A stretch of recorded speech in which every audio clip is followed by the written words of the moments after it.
My new blog. তো আমি এখন বেরিয়ে গেছি বিকেলবেলাতে স্টোর দেখতে যাচ্ছি আউলিয়া। স্টোরটি ফাঁকা আছে না গাড়ির চাপ আছে সেটা দেখতে যাচ্ছি। যদি চাপ না থাকে তাহলে কাল থেকে ভাবছি যে 5টি মতন অর্ডার আছে, কাল থেকে আলু চালাবো।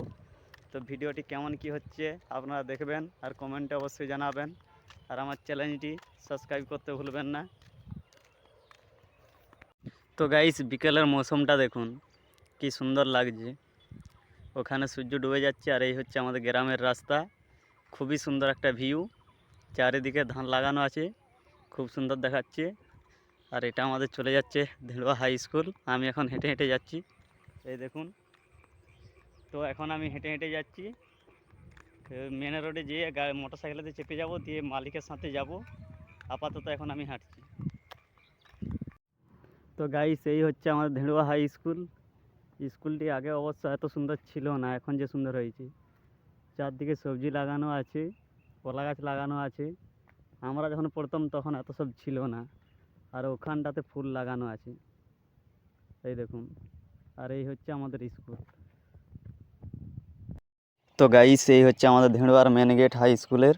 তো আমি এখন এই যে স্কুলটি আপনাদেরকে দেখাচ্ছি, আর এরপরে পড়ে যাবো তেল পাম্প। এই দেখুন, এই যে তেল পাম্প আমাদের সব পাশাপাশি, হাই স্কুল তেল পাম্প সবই পাশাপাশি। আর আমি এখন ধেড়ুয়ার দিকে এগিয়ে যাচ্ছি, খুব অল্প সময় ধেড়ুয়া চলেও এসেছি। এটা হচ্ছে গাইস আমাদের বজরাংওয়ালি মন্দির, আর একটু কিছুক্ষণের পরেই চলে যাচ্ছে আমাদের ধেড়ুয়া।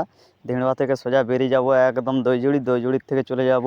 তো এই হচ্ছে আমাদের ধেড়ুয়া বাজার। ধেড়ুয়া বাজারটি আপনাদেরকে কেমন লাগছে দেখুন, দেখে কমেন্টে অবশ্যই জানাবেন। বিকালের টাইম তো খুব একটা সুন্দর মৌসুম, খুব একটা ক্যামেরাতে ভালো দেখাচ্ছে না, সূর্য অলরেডি ডুবে গেছে।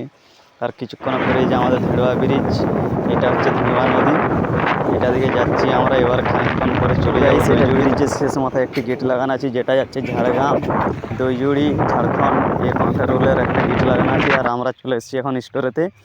স্টোরে যে লাইনটি আছে প্রায় 4-5 কিলোমিটার ধরে, এক একটা গাড়ি 4 দিন 5 দিন ধরে দাঁড়িয়ে আছে। খুবই ড্রাইভারদের কষ্ট। আর স্টোরে মালও খালি কম হচ্ছে। আর এখানে একটি কি জিনিস, বাইরের ব্লকের মাল নিবে না, ওদের ব্লকের মাল ওরাই নেবে, বাইরের ব্লকের মাল নিবে না। আমরা কীরকম